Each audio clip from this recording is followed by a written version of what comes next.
part of the Earglue Media family of podcasts.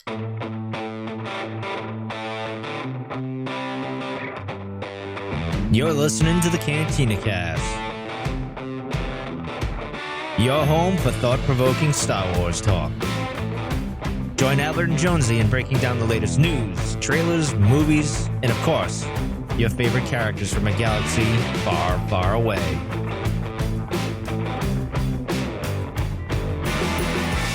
Welcome to the Cantina Cast, and it's me, your host, the person who's probably the worst retired Star Wars podcaster, as Albert says, but I'm filling in for Albert because Albert's on assignment and we can't disclose what that may be. I don't know if he's with some Bothans, who we don't know who really are Bothans these days, but Albert's around. He should be back next week to talk about things. But as always, Jonesy's here. So Jonesy, hello. What's going on, sir? Not much, man. Enjoying a Sunday afternoon of NFL football. That's not a train wreck for a change. Well, for me, it's always a train wreck every week. Although we got a field goal. The Dolphins got a field goal, so there's something going on for me. But anyway, I got this sinus thing. So if I sound more nasally than I normally do, I get like sinus pressure in my cheeks here because the weather's all funky. So I apologize if I mispronounce things even worse than I normally do because of my accent. So anyway, let's get into some news. We got a little bit of news. Rumor is that Dennis Lawson, see, there you go, will be reprising his role in Wedge Antilles in The Rise of Skywalker. Now, I know he appeared on a book cover. I don't know, what is it, The Rise of Resistance, Jonesy? I think that's what it was, yeah, I right? think so, yeah. Yeah. Now, I don't know if I guess they said he was in the studio, like he was, in the lot somewhere, but he could have been filming something else. I don't know. Is this good? I'm looking forward to it if that's the possibility. I think what are your thoughts on? One of the things we've missed is, Wedge being in the sequel trilogy. He featured in the Aftermath trilogy, and he had a pretty interesting storyline there. And I don't know, he's flown so far under the radar. You just wondered if he was overly. He didn't sound like he was all that interested, unless there was a meteor part. And I totally get that. But now that Lando's there, we know we've got a gap with Carrie Fisher, so it doesn't make sense to have another role in there. And I like the idea of him being there, even if it's not a super big part. But it's a good thing, I think, if we're able to see him in a bit of a leadership role and just get an idea of where Wedge is at. But I had a question for you. Do you think that the news with Ewan McGregor had anything to do with this? So just as a refresher, Dennis Lawson is Ewan McGregor's uncle. So do you think his news with Kenobi and his re-involvement with Star Wars had any kind of influence on this, if this is true? Possibly. Yeah, I think maybe a little bit. It's hard to say. It's like Bryce Dallas Howard is directing an episode, right, of The Mandalorian, right? And obviously her father did Solo, so there's a connection there. I could see that maybe there's some sort of a connection there, some kind of a wink and nod kind of agreement or something like that. I think JJ, in all of his wisdom there when he was writing all this, and he wants to connect everything together. And Wedge is like a character that we all kind of love and wanted to see more of him. And he's like an unsung hero in the background that gets no real recognition other than the fans ourselves. We recognize him and stuff. I think he's signed up to this because I think his part's probably more meatier than he's had in the previous episodes. You know what I mean? Like, I think there's a little bit more there, the way JJ's telling the story. I would like for him to come out of nowhere and be part of the rescue. Like when Leia was saying nobody answered, and I'd love to see him show up and kind of be the hero of the day yet again from behind the scenes, the unsung hero there. That would be interesting to me. I don't know. What are your thoughts on that? Yeah, I like what do you think? That's pretty cool. I mean, you get the old veteran bringing in, and he can bring in the new crew too, right? So we can get Snap and them in there. Oh, yeah. Because him and Snap have a relationship, right? Because, I don't know, Wedge is kind of into his mom. So, I mean, that's canon, folks, not making it up. That is actually true now that I think about it, because Greg, the gentleman who's playing Wex there, is it Wex? Yeah. I get the name mixed up. Yeah, Snap Wexley. Right? Snap, thank you. Yeah, he's in the trailer, and, that's his mom. There's, I think this, what's that? His stepmom, maybe? So I could see that happening now. Now it kind of makes all sense now. Look at that. We groundbreaking on the Cantina Cast there. It's been a while. Yeah. Yeah. So I like the idea. I hope he is there in any way, because like you said, it's a great way to tie back from the past. And you're right. Wedge in the expanded universe and the old Legends material had a bit of a leadership role that hasn't been brought to the forefront in the sequel era as much. We've seen pockets of it, but not as much as maybe we'd hope for. So maybe this is an opportunity to push this forward in the future. I hope so. I mean, I just don't know, other than him being the one to show up to rescue everyone, I don't see there would be any kind of role that would, again, I don't even know what Lando ties in with the story. Right. Is he hanging out with the pirates? So, is it, like, again, this is like the Sith troopers, the Knights of Ren. How does this all piece together, right? And even Palpatine, how is he even alive?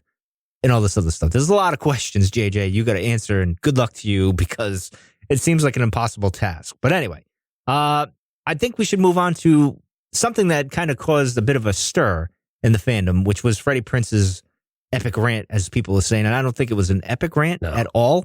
We've heard more epic. I think it was, that's for sure. Yeah, even from myself. I mean, for God's sakes. Just with fewer But that's behind the scenes.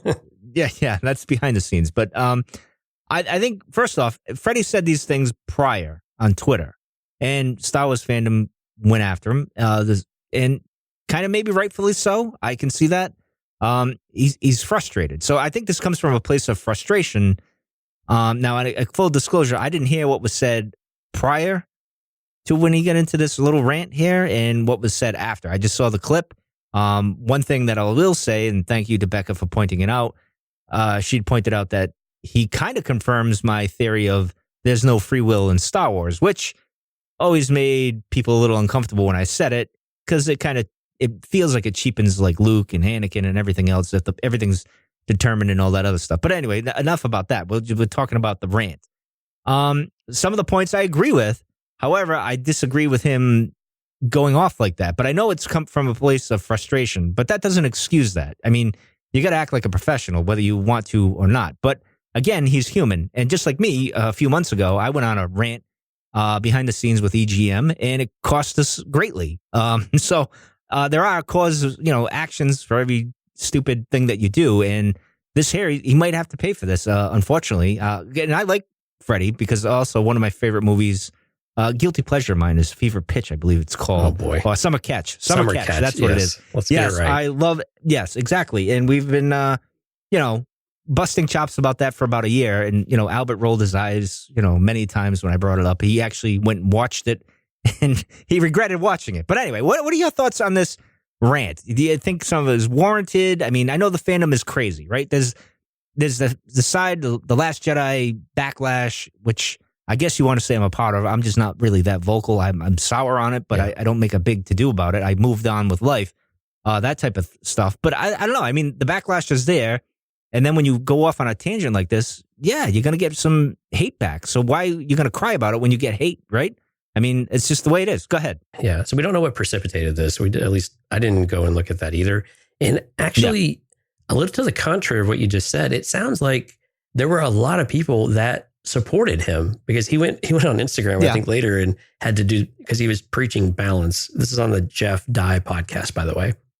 Yeah. But he went in afterwards, had to do balance, right? For all the people that were super supportive of him, he had to go and prove his point that, here's something else. I forgot what he did. It was silly and negative or whatever, but it wasn't Star Wars related at all. But yeah, I mean, this is the thing. When we push people, and this includes each other as fans, and when we push the celebrities and the people who bring these characters to life, I mean, let's just be honest. This is a paycheck for them, and a lot of them love what they're doing, and a lot of them love the material that they're doing.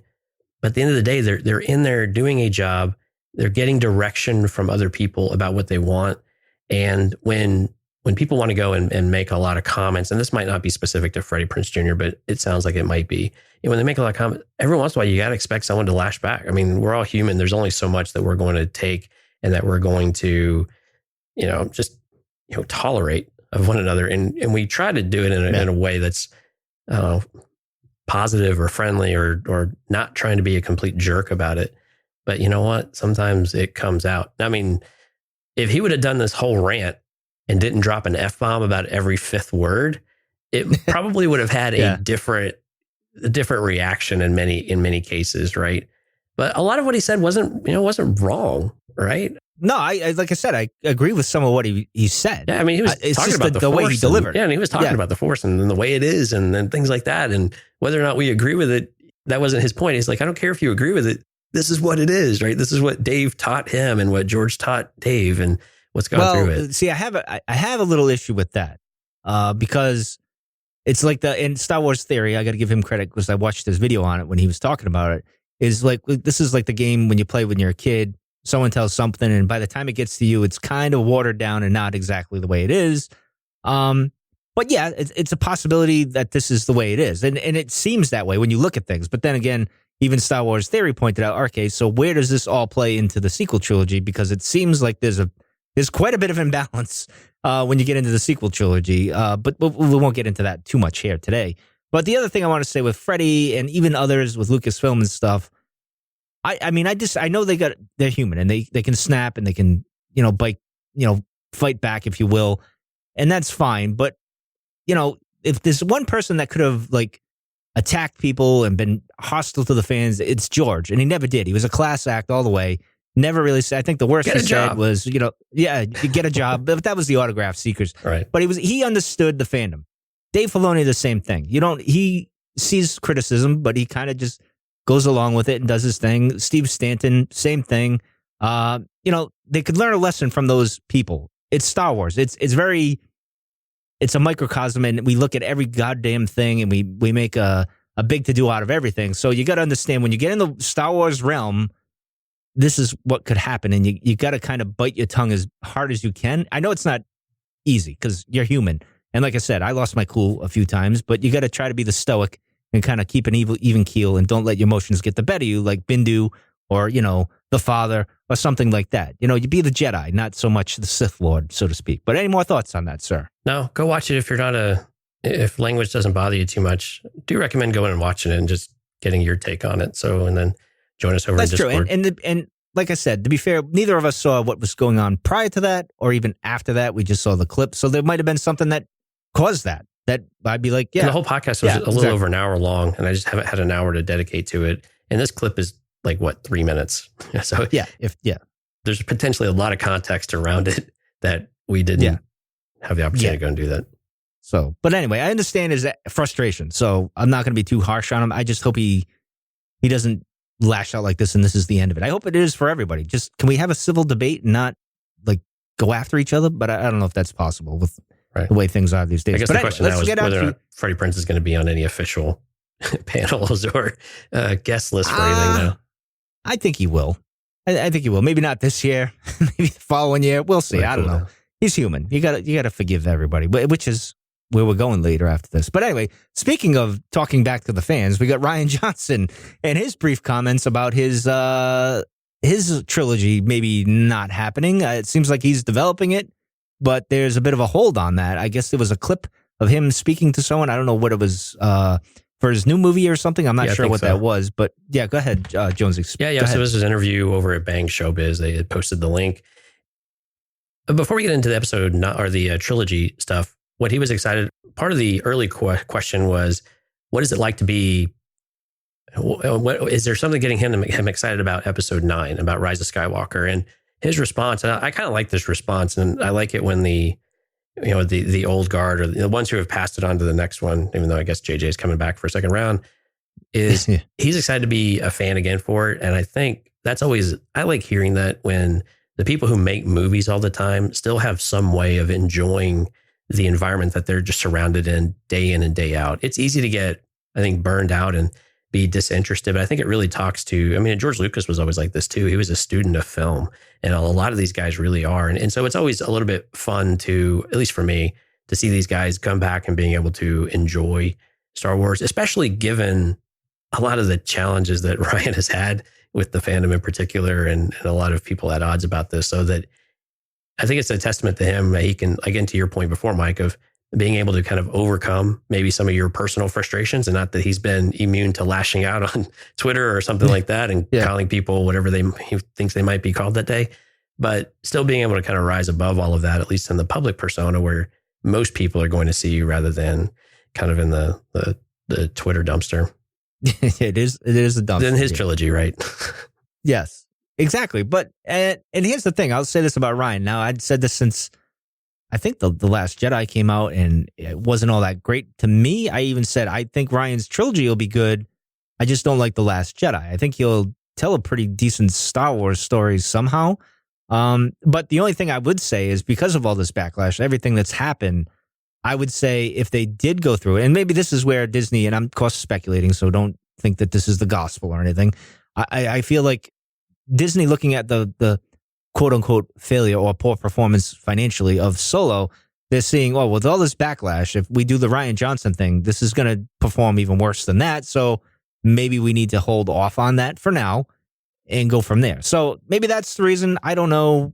It's just curious that he said it, because he's been saying for about a year and a half since The Last Jedi, oh, no, it's a go, it's a go, it's a go. And yet here we are now where it's like, it's a maybe. So I don't know. I guess I to don't be know more what to think specific about Yeah. what was said, when they asked him about the new trilogy, he said that they're still trying to get a plan together, but it was evident that there was no firm timeline, and it didn't seem like there were really any active discussions going on. So it definitely seems like they are reprioritizing some of the other ones. I mean, the other things, we haven't heard anything from Benioff and Weiss either in a while. Yeah, that's true. Right? Well, I think after 9, you'll hear something. Yeah, I think that's the one when thing we get close. Yeah, I think that's the one thing they learned when they started getting ahead of themselves with, getting Solo out there, I think was one of them. I think also with announcing Rian Johnson, a new trilogy before the movie came out, because they were so excited. Yeah. It's okay to measure yourself a little bit in some of this. And I think they're probably being a bit more careful with some of that, because I think the other thing that you and I and Albert have wanted is, hey, can you give us a more Marvel style outlook of what we can expect? And I think to the same point, I think to the same point, they don't really want to commit too much to showing too much right now. And I think it's them being a little bit gun shy. Bob Iger probably being a bit more, hey, we need to put a little more care. Yeah, just put a little more care into this and make sure that we really feel confident and comfortable with what we've got, and that we've got the right people, and we're filling in the slate with Disney Plus. Because, and we were talking about this off air, the Andor series has kind of gone AWOL too. Not a lot of details about that, and maybe it's just overcome by the excitement of Kenobi, and it's moving forward, and we just don't hear anything about it. But there are some conspicuous silences, I guess, in a few spaces of where we now really don't know what's going on. So have they shuffled the priorities again, or is everything everything's still full steam ahead, or are they starting to have some maybe second thoughts or tabling some things without a firm timeline? I don't know if they're tabling. I think they're saying, all right, let's see how 9 does. Let's see how The Mandalorian does. And then we're going to figure out, all right, is this going to go to Disney Plus? Is this going to go to the theater type of stuff? Obviously, the Game of Thrones guys, they're getting the movies. Like, they're going to be on the big screen. And maybe they're taking a little more time with that and being more careful with that than just kind of like, hey, gun-ho, let's do this and stuff. I think we'll see something at Celebration next August with that, at least a little more concrete. But for now, it's just going to be all episode 9 in The Mandalorian and the Clone Wars. We got a lot going on in the next couple of months here. So, things will get lost, I think. But we'll find out. Yeah.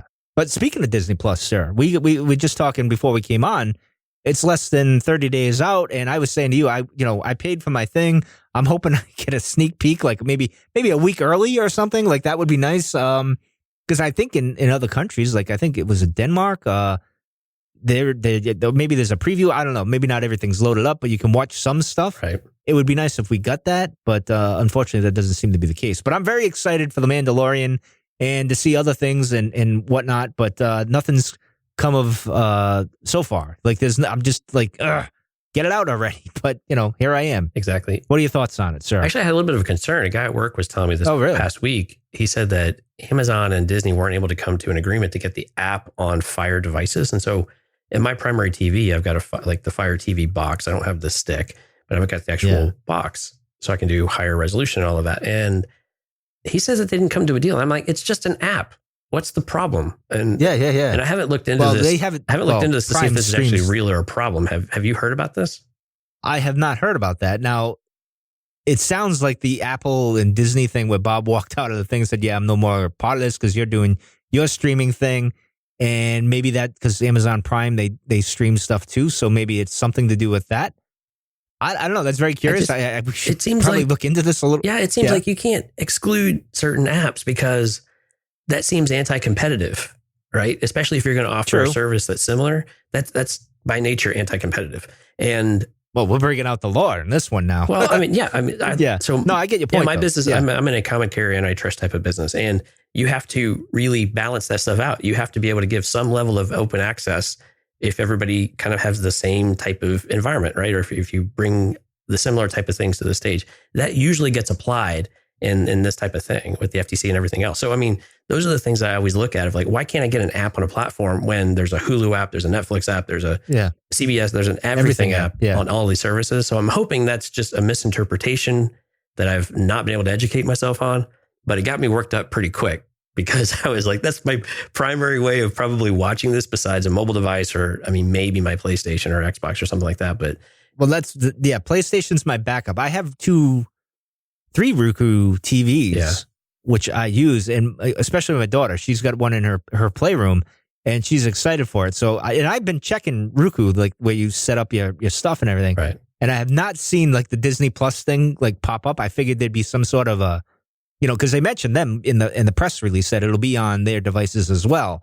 So I'm a little like, can we see something? I guess I just want to download the app, get my login, and then when we're ready to go, we're ready to go. I think I'm anxious to just get on with it, so to speak. Right.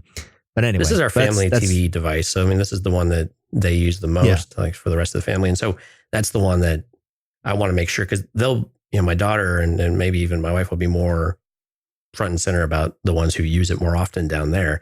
And it would be easy access for them. These other ways, I'm fine with kind of working around it, but they're less flexible with some of that stuff. But anyway, I'll stop beating the horse. We'll find out here in just a few short weeks.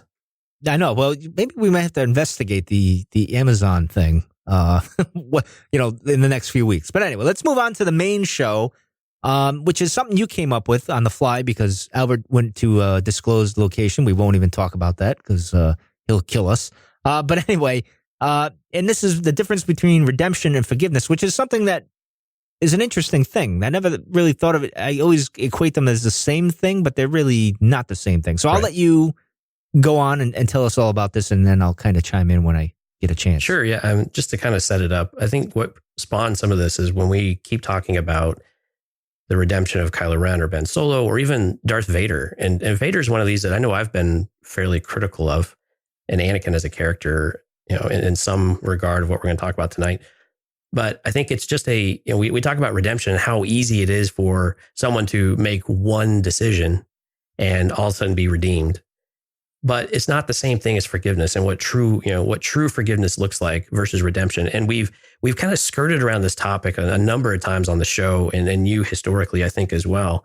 And I just thought it was time for us to maybe talk a little bit about it in more specifics, because we also get a flavor in some of the newer books like Bloodline and even with Last Jedi of what this truly means. So what is the impact of character? So what is the legacy of Anakin, and how do Luke and Leia have to deal with this? While Anakin may have been redeemed, what did the forgiveness part of it definitely didn't happen in some of those. So I thought we'd just explore that and kind of shape it around a few of the characters and kind of see a variety of ways that this can come up and what we think about it. All right. Well, I mean, obviously in the Force's eyes, we can go there. We can dive this because this has always been my argument, which is the fact that Anakin is redeemed in the eyes of the Force, and Luke and Yoda and whatnot. And actually, this is an interesting thing with Yoda and even Obi-Wan at the end. Like, sure, he's redeemed and everything worked out and whatnot. But do you get the sense that, I don't know if Force ghosts can like forgive other, you know what I mean? Like, I don't know if they can forgive each other or be like, because it's like, hey, all right, well, cool. Because Yoda gets a look of like a little bit of a disdain there in Return of the Jedi at the end when they're Force ghosts. Like, yeah, we'll invite this guy, I guess. He can't really slaughter us as a Force ghost that we know of, so to speak. So, and, Luke, obviously, because of his love of his father and the belief of good, which is always an interesting thing. That's kind of a spin-off, is always believing in the good of people, which is a lesson that I learned from Luke that I still carry to me with this day. I always believe in the good in everybody, ironically, or, well, not ironically, but strangely, because then when you think about it, there are certain characters in life that are not redeemable or likable or have any good, and the Emperor being one of those, that classic example there. So, I don't know. What do you think in the eyes of the Force in that whole take that I just had? What did you think of my take that I've had for, 7 years, 8 years we've been doing this show? Yeah, I think that's the thing. So the Force is looking to, we can even borrow from Freddie Prinze Jr. The Force is wanting to be in balance, right? The Force has if you believe in the will of the Force, right? The Force has a direction that is more or less defined. We'll leave it at that. And everything is pushing in this direction, right? So you have to, like, the Force kind of believes in redemption in a more simplistic way, perhaps, right? Because you can behave in certain ways or make certain decisions that are in line with what that will is. And we could argue about whether or not you have a choice in it, but let's just assume for a moment that you do have a choice, because it might not be you that gets the Force there. It might be someone else if you make one choice or another, but you can make a certain decision and it will set off a series of events that get you on this path, right? And I think if you're able to make the right one, the Force is like, okay, well, it doesn't, the Force doesn't really believe in redemption, but it's more of a things move into line with what the Force has an idea for, has a plan for, if you will. Does that make any sense? Well, if it's predetermined and there's no free will, with my argument there and what Freddie said, then there is no need for forgiveness, because this is the way it was going to be. And but this is why Anakin... Forgiveness is an emotion, though, right? True. Yeah. Well, forgiveness is a very personal thing, because what you might be able to forgive someone for is not the same someone thing else won't. Right, not the same thing I would. And if we take, we'll kind of jump ahead here. If we take Anakin, right, and we look at Anakin, it is very difficult to forgive that character for anything that he's done when you in really just a few small pieces, right? When you think about what he did with younglings, right, and the betrayal, that alone, that alone would just eliminate the possibility for probably a huge chunk of society. 99% of society, I would say. The only percentage that would forgive him is, again, Luke. Probably just Luke. Possibly Leia. I don't think Leia forgives Anakin. I think she just accepts what was. Right. And kind of moved on from it. I don't think she and maybe she's even angry now when you look at the sequel, when we get into Ben, is that legacy kind of shrouded into Ben. So maybe she's mad even more at her father. That's hard to say. I mean, we'll get more when 9 comes out. Maybe we'll get a better understanding of that. But I don't know. What are your thoughts on that? Right. But I mean, it kind of goes to the people, right? So everybody has their own way of doing this. So redeeming yourself with a mass body of people is exceptionally difficult, because that redemption moment might be a more singular moment. As fans and as I don't know, studious people of this franchise, we'll use that lightly. We tend to look at these smaller moments as having a more general, broader impact, right? And even if you say they have the will of the Force, but Albert and I kind of talked about this, a year and a half ago now. We kind of believe the Force is kind of this river, right, rather than a straight line.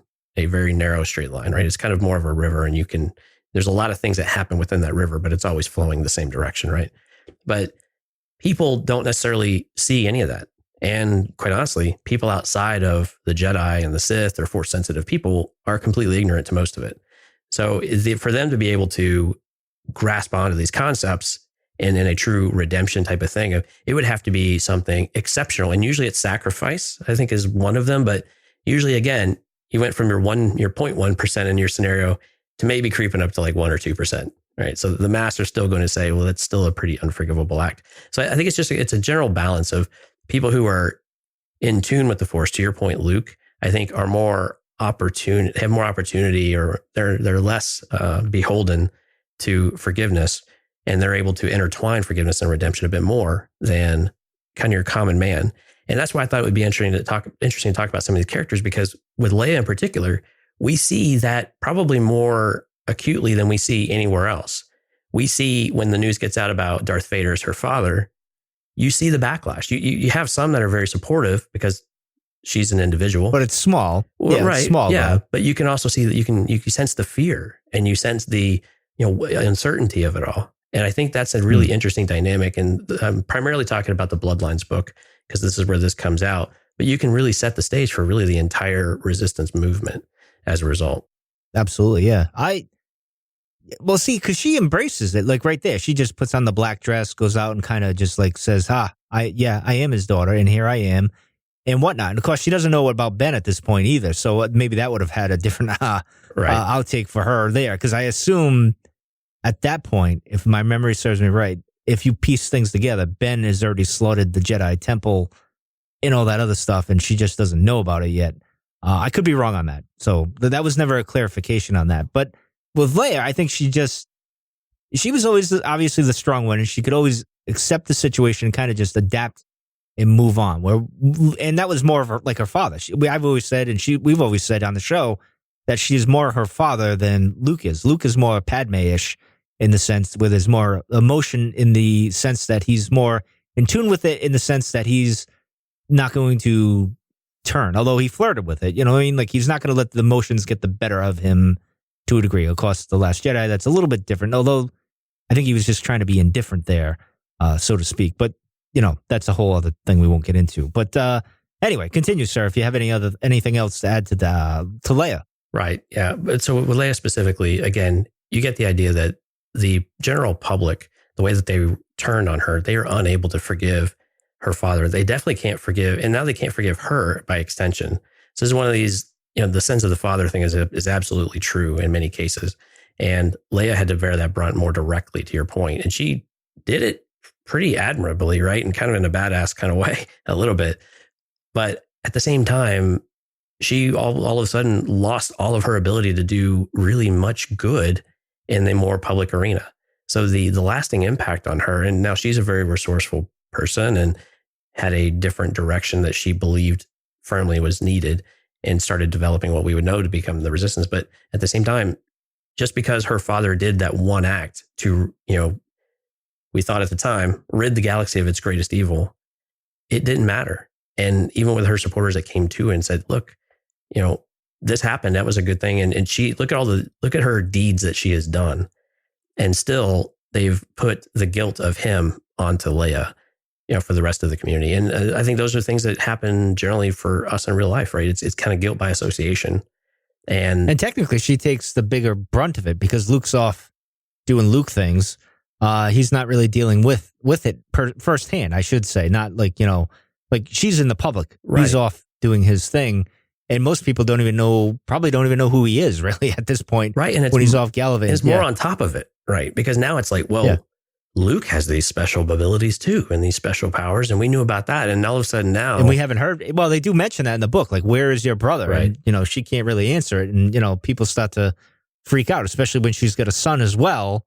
You know, they start the fear creeps in, which is what the First Order wanted, or whoever's really punching or pulling the strings in the background there of all of that. So my interest, what just popped in my head, it was interesting with Luke is, you know, he forgave his father and all this, but then I'm thinking of the conversation, which is one of the points I really loved in The Last Jedi, was when he's talking to Rey in the temple by the little pool there with Jedi Prime. And he mentions how Sidious seduced Anakin. And I got the feeling that there was a bit of tension or dislike towards Obi-Wan. A little bitterness, yeah. Yeah, like bitter, or there was something that happened and he hasn't forgiven Obi-Wan. Like, he forgave his father, but not Obi-Wan. Like, it'd be interesting. I'm curious with the book that's going to come out with Luke's perspective on the Force and all that's happened with his take on that. Because I'm curious what that whole riff was. And that's one of the nice things that Rian Johnson did, and I'll give him some credit here with it. It's one of those things that we didn't, and this is very Lucas-like, in the early days where he didn't give you the answers to everything. You know what I mean? Like, he gave something and you're like, well, what the hell happened? Or there was a thread there. You're like, well, why is he thinking this way? Why is he kind of got that disdain for Obi-Wan, his mentor, his friend and all this other? He had such reverence for him. And now here he is, very sullen and is bitter about it. And, you know, he mentioned Sidious, you know, this and all that. So I'm just curious. I don't know. What is your take on that? What do you think? Yeah, the whole point of view thing, right? I mean, that's enough to drive you. That's enough to drive you insane and give you trust issues, right? Well, as Luke in Return of the Jedi, when he said it, it's almost like, are you bleeping kidding me? Right. Point of view thing, and maybe this carries over into that as you learn more. I don't know, but continue. No, I think that's exactly it, Mike. I think it's this thing of, as he's able to uncover the whole story, right? Because he's only had two perspectives on this for the most part, and a little bit from Vader, and maybe a teeny bit from Palpatine, but really his only perspective. Most of it came from Obi-Wan, but then all of a sudden he kind of pulls the rug out from under him. And even Yoda, to an extent, again, kind of giving him just a little bit of, you know, change, a little different perspective on it that is making him question a little bit. But I think it's one of these scenarios though, where I don't think you can, well, I don't know. He's been unable to, God, just trying to get my thoughts in order on this one, but that's okay. I mean, it's a lot to think about. Like, what could have caused Because it seems like in Return of the Jedi, he waves to him, moves off, and life is all great. Of course, that's how it was supposed to go. We weren't going to get 7 and all that. But now things have changed, obviously, right? So now you got to wrap your head around I get that he's, with Ben and everything that happened. I think the bigger question, I'll get to you in a minute after we sort out this Obi-Wan nonsense, is with himself, forgiving himself for everything. But Right. And that we can get into even with Anakin too. But with Obi-Wan here, I don't know, what do you think would cause this friction? Obviously, I can't imagine. Now, did this take before Ben turned, or was this after the fact? And Luke really just was like mad and just forget everybody and everything else, and I want to just go die, and that's the end of it. And he turns the Force off and everything else. I don't know. What are your thoughts? Yeah, that's more difficult. I know you. It's more difficult to figure that 20-year gap in there. But yeah, maybe he's had a lot of opportunity to go and study and to learn about maybe Anakin's struggle growing up and the different environments that he had. And maybe we've touched on some of this too. Did he get enough support? Were the Jedi, and I think you could probably pair it with the Jedi and his lack of being able to adhere to what the Jedi's, not their belief system, but their actions and behaviors, right? Especially in the prequel era for us. And he starts to make those more synonymous with one another with Kenobi and the Jedi, and just a general failure of it all. And so I think Obi-Wan may have just been an extension of what he was blaming the entire Jedi Order for, and really unable to forgive them for the really taking a honorable Jedi, and in his perspective, rather than putting the blame primarily, kind of like with Ben, right? Do you put the blame squarely on Snoke, or do you start blaming his parents, right? Or blaming Luke? And the same thing here. Are we not blaming Palpatine all of a sudden? Now we're going to go back and blame the Jedi for it.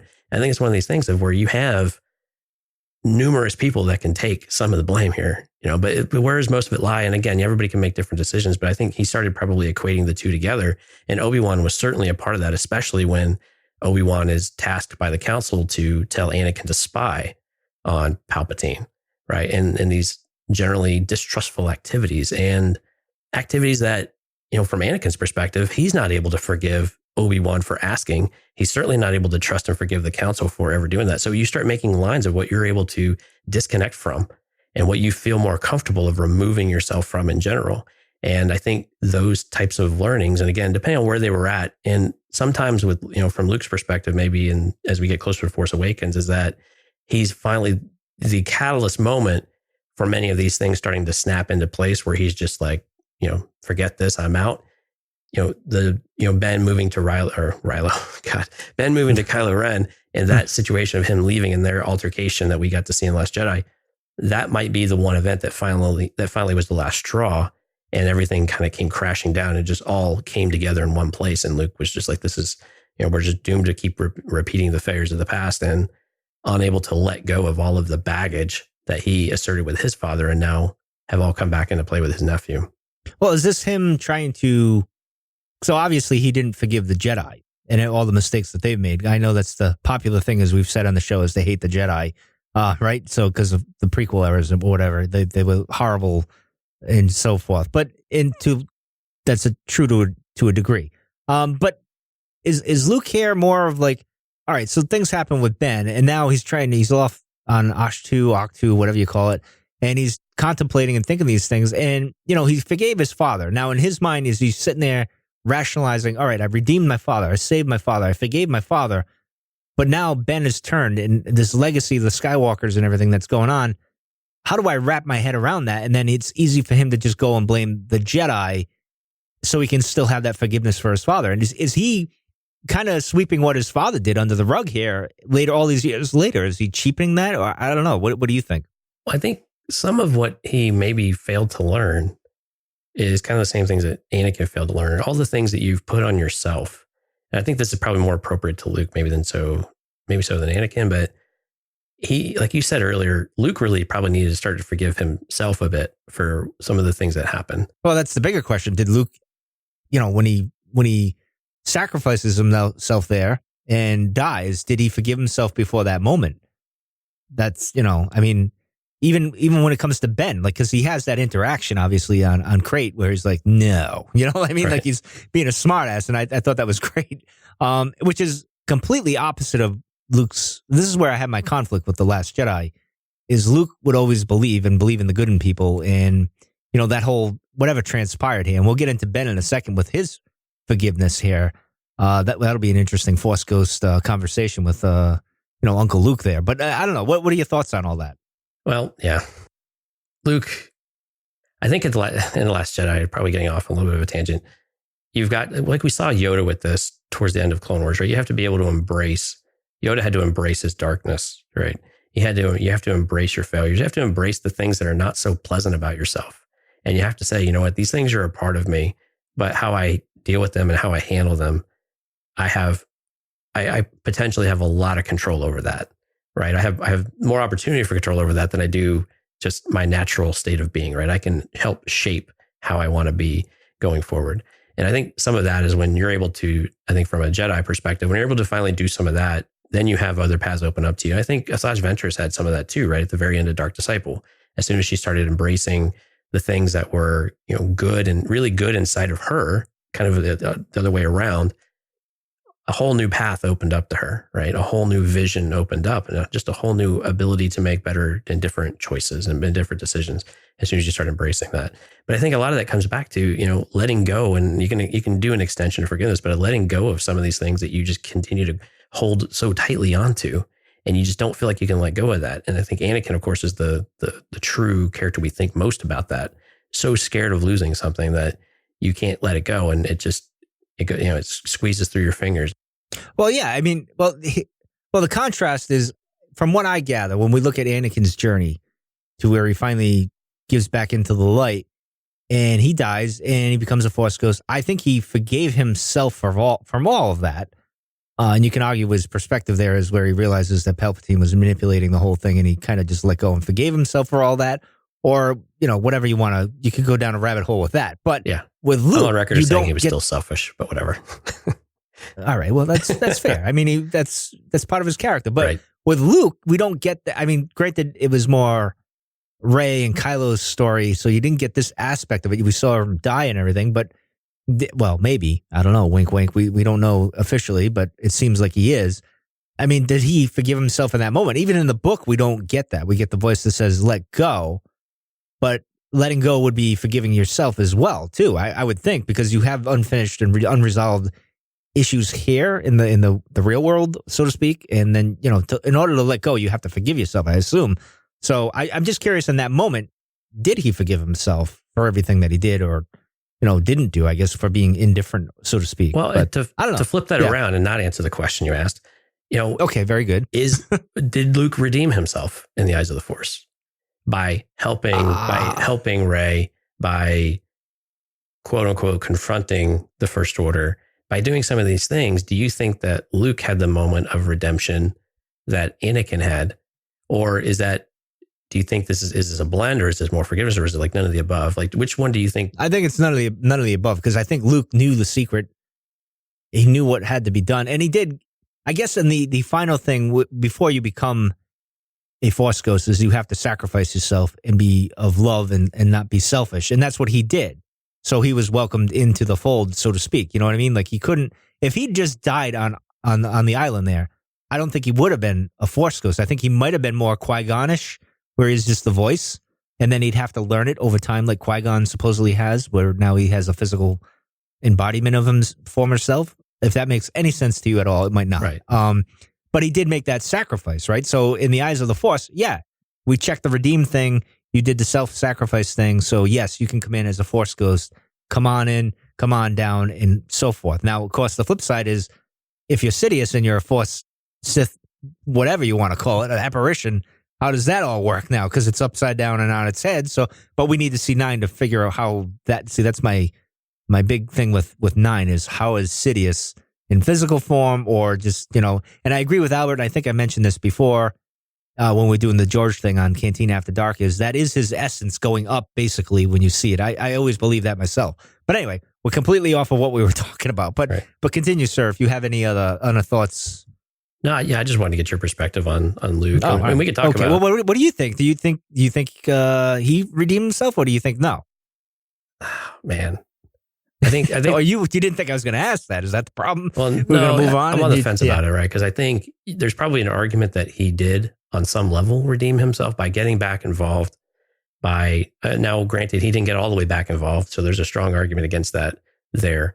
But he was able to do something that bought them time. Now, we could say whether or not that's enough. I don't know what's enough in the eyes of the Force to redeem yourself. But yeah, I kind of think like with you, I think it was a little bit of forgiveness on his part of letting go of what he had all these hangups about and about getting back involved with the negative connotations that would be of his involvement with anything and his inclusion in any of the conflict. And clearly that he was wrong that by removing yourself, you think all bad things are going to stop, right? Because it's like, this is a superhero trope as well, right? If you don't have superheroes, you can't have supervillains. Some people really believe that because the supervillains never show up until the superheroes show up, right? And we've seen that across, a few storylines before in the past. And if we get rid of the superheroes, then clearly the supervillain, no, they're still there. they're not going away. And I think that to Luke's perspective, it's the same thing. Like you can completely absolve yourself or try to remove yourself rather from whatever environment you think is wrong, but bad things still happen. So can you do more good with your involvement, or are you going to not be involved at all and let all the bad things happen and potentially accumulate? But so I think to an extent, he probably went more on the forgiveness side on that one and actually started letting go and forgiving some of the things that he had done, and maybe what Yoda and Ben and some of these others, what he had problems with them as well. And maybe we'll get a sense of that in Rise of Skywalker and his relationship. Well, see, with Yoda, I didn't get that sense. I always envision now in the Obi-Wan thing, what I hope I see is Qui-Gon and Obi-Wan having a conversation about the boy, and Obi-Wan kind of does what Luke did, kind of shuns him in a sense, repeating that history, so to speak. Like Obi-Wan shuns Qui-Gon and doesn't speak to him, and now Luke does the same thing with Obi-Wan because of all this. But of course, I also want to bring up that Yoda kind of doesn't, he just dies and gets involved and gets to be a Force ghost. He didn't do any kind of a sacrifice. So that kind of washes my whole argument. So that goes to, whatever it is. If you know the knowledge, then I guess you can become a Force ghost or whatever. But, that's a tough one to answer at the end of the day. So what else here we got? We want to talk about Han. Han. I think I'm Lando here. Lando and we Han. Should talk about, well, we should talk about Han and Kylo, I think, or Ben, if you will. Because the interesting dynamic there is, obviously, when Han is with Ben and he touches his hand, he kind of forgives Ben and understands Ben and realizes he's doing a sacrifice for his son, and he loves his son. My question to you, I mean, obviously, Kylo says thank you when he does it, and it shakes him when he takes the blade out and his father falls to his death or whatever. I'm wondering if Kylo, and see, this is where I have another conflict, because I got the assumption that Kylo had a conflict with his father, like most sons and fathers do at one point or the other. They kind of butt heads or whatever. But then when we get to The Last Jedi, he's like, no, I just killed my dad because that's what I had to do. And it was kind of like, whatever. And then it's like, oh, wait a minute. Did you just cheapen that moment? This is something I'm trying to resolve in my head. I'm not saying I'm right or wrong. Right. I'm just trying to resolve this as myself. But anyway, I don't know. What are your thoughts when it comes to Kylo and Ben Kylo, Ben, and his father and even his mother? Because obviously, I don't think he has any, right, as we see in the movie, there's no real, animosity towards his mom, to his mom. But to Dad, there seemed to have been some. But then again, of course, with the comic, he couldn't kill him or whatever. I don't know. What are your thoughts on all that? No, that's exactly where I was going. So the Snoke comic really introduces a lot of ambiguity here of what his relationship was with Han. And we get this idea. I mean, in some of the Aftermath books, when Ben was young, we have a lot of Han uncertain as to what to do, doesn't really feel like he fits, doesn't really feel like he's equipped to be able to do most of these things. And he has moments where he's really good at it. And Leia kind of puts, I don't know, there's an odd dynamic there too, I think, with them, depending on which storyline you're reading. But, you get this idea that, and we're left with the idea rather that Han has just abandoned and left, right? So there's a lot to redeem and forgive within that scenario. And so when you get to this moment where he confronts him on that catwalk or whatever it is on Starkiller Base, right? If he's able to sacrifice himself, that's more of a redemption type of moment for Han in the eyes of Kylo, right? Or in the eyes of Ben. Is that fair? Yeah, that's kind of fair. Yeah. Right. Because we don't know if Ben could forgive, potentially 20 plus years of whatever he's got hanging over his head from Han. Because we don't really know what it all is.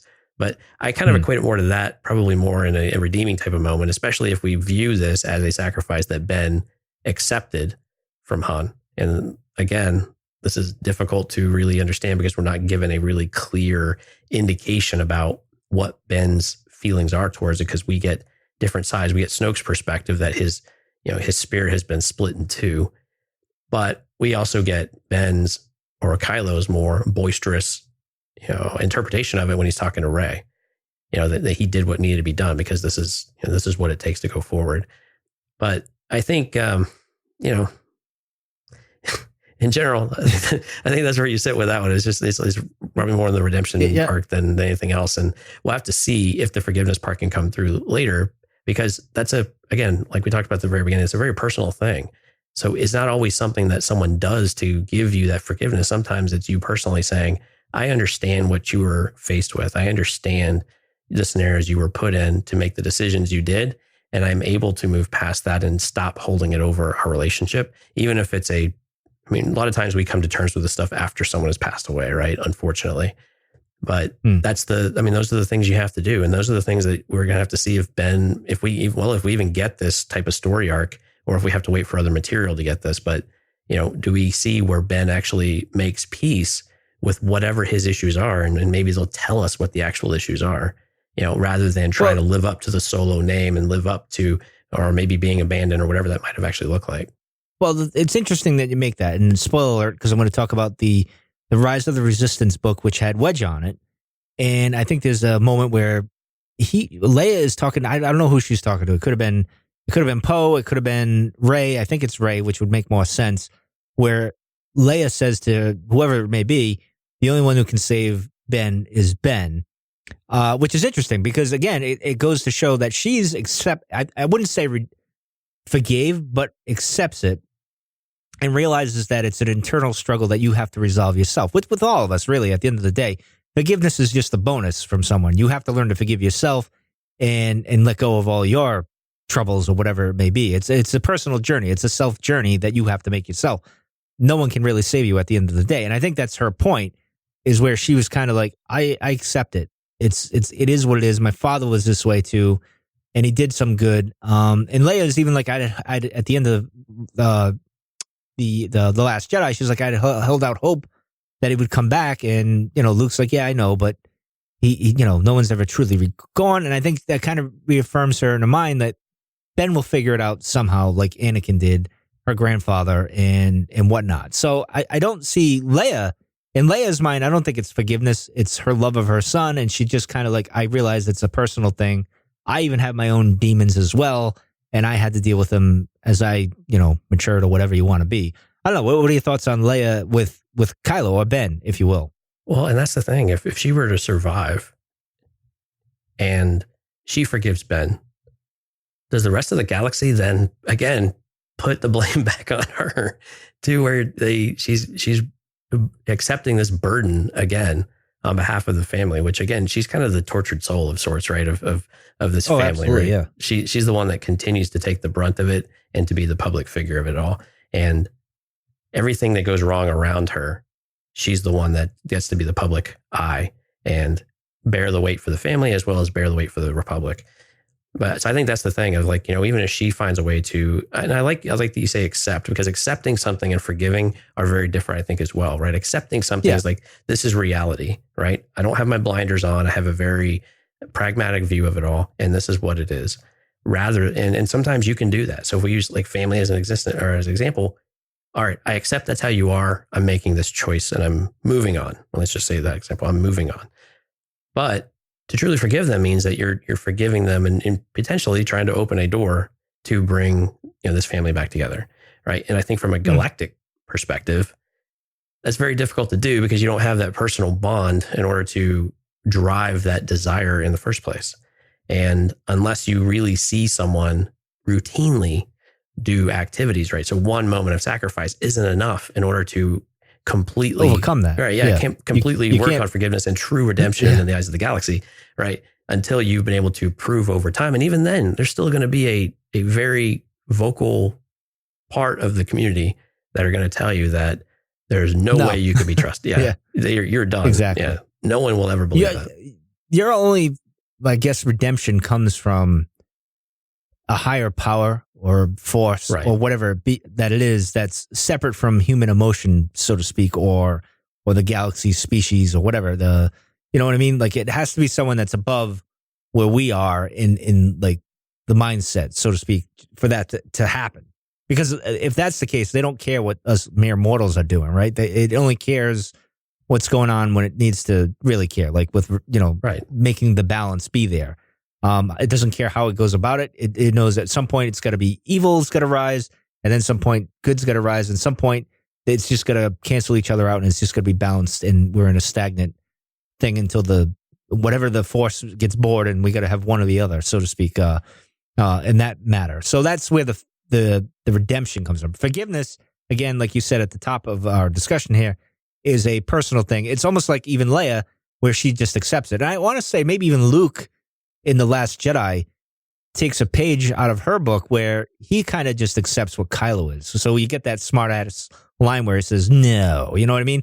And does the whole thing with him and plays mind games with Kylo, to maybe knowing that, all right, at some point, all this will lead him back to the light somehow, some way, but he's got to figure it out as he goes. I can only steer him kind of in the direction. I can't get him there. He's got to do it himself at the end of the day. So I don't know. That's interesting. This whole conversation was a pretty interesting topic. I don't know. Anything else to say before we move on and close out the show, sir? I think that's about it. Thanks for indulging me. Right. I know this is it's a little all over the place. I think that's kind of the point. There's a lot of different ways to look at it, and you can get off on some tangents on it because it really... Well, you can go down rabbit holes. Yeah, I mean, it really strays into a bunch of topics, and you can see how quickly the way that they've intertwined these characters, especially the ones that we've known for a really long time, just how far and how many connections you can make between them, and what those relationships look like, and how different it might be from a different perspective. Well, see, and then we'll have, again, in The Rise of Skywalker, Ben probably will be redeemed. He'll probably be forgiven by, the Jedi that, like Luke and maybe whoever else is around at the time, maybe Rey. Anakin. Yeah. And Rey as well. Rey will forgive, obviously. I don't know if Poe or Finn could. Maybe they'll accept the point of view that Rey gives them, like saying, hey, this is what happens. Kind of like Han. I'm sure like Luke told him the whole gist of what happened. And same thing with Leia, and they just kind of accept it and move on with life because that was then, this is now, and we're living for now.